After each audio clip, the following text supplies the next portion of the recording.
So if you're looking to buy your first investment property, it's worth understanding just the basic rules and legislations around properties where you're going to be tenanting it to an individual, a couple, or a family, because there are rules in place that you must adhere by. And not adhering by these rules can mean hefty fines, and I'm talking thousands, tens of thousands in some instances. So what are the key things you must have in place when you're actually letting out a property? Well, number one is ensuring you are securing the tenant's deposit in the right way. So upfront, you can actually request up to 5 weeks worth of rent. And with this deposit, if the tenant was to actually go in arrears or damage the property, by law, have the ability to actually claim some of that back through their deposit. Now, when a tenant pays you the deposit, you have to protect it under a government-backed scheme.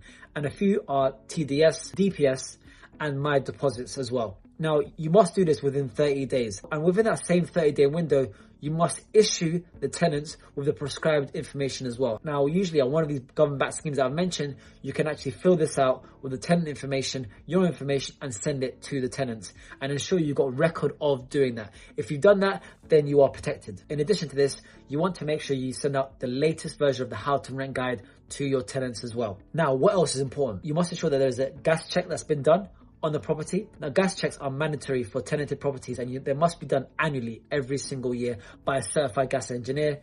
You must have an electrical check done as well, which is a report that's conducted by a certified electrician, and they will provide a report, and in that report there may be improvements and things that you need to make within the property. As well as this, you must also have a valid EPC as well.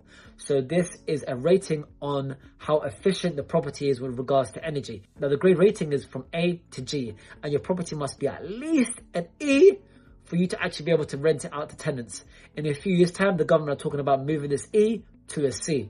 Now, and this has to be renewed every 10 years. In addition to this, you must have working smoking alarms and carbon monoxide alarms as well within your properties. The safety of your tenants has to come first. It's also important to do an inventory when you've got new tenants. An inventory is just a report on the state of the property before the tenant actually moves in. And this would include pictures of all the different rooms and the state that it's in. And the reason you'll do this is so that if the tenant was to come in and actually cause damage to the property, then you may be eligible to actually use some or all of the deposit to cover the costs. So it's so important to make sure that you're doing this with every single property. And if you are using letting agents, then there's no harm in just checking to see that they are adhering to these rules as well, because failure to do so can be costly. You want to be a proactive landlord, one that cares about their tenants, not a reactive or passive landlord. So hopefully this video has helped you understand some of the basic things you want to be checking off your list when you are taking on a new tenant in your property. So if you enjoyed this video, do give it a like, and if you found value from this video or any other video on this channel, then do subscribe as well. And until next time, happy investing.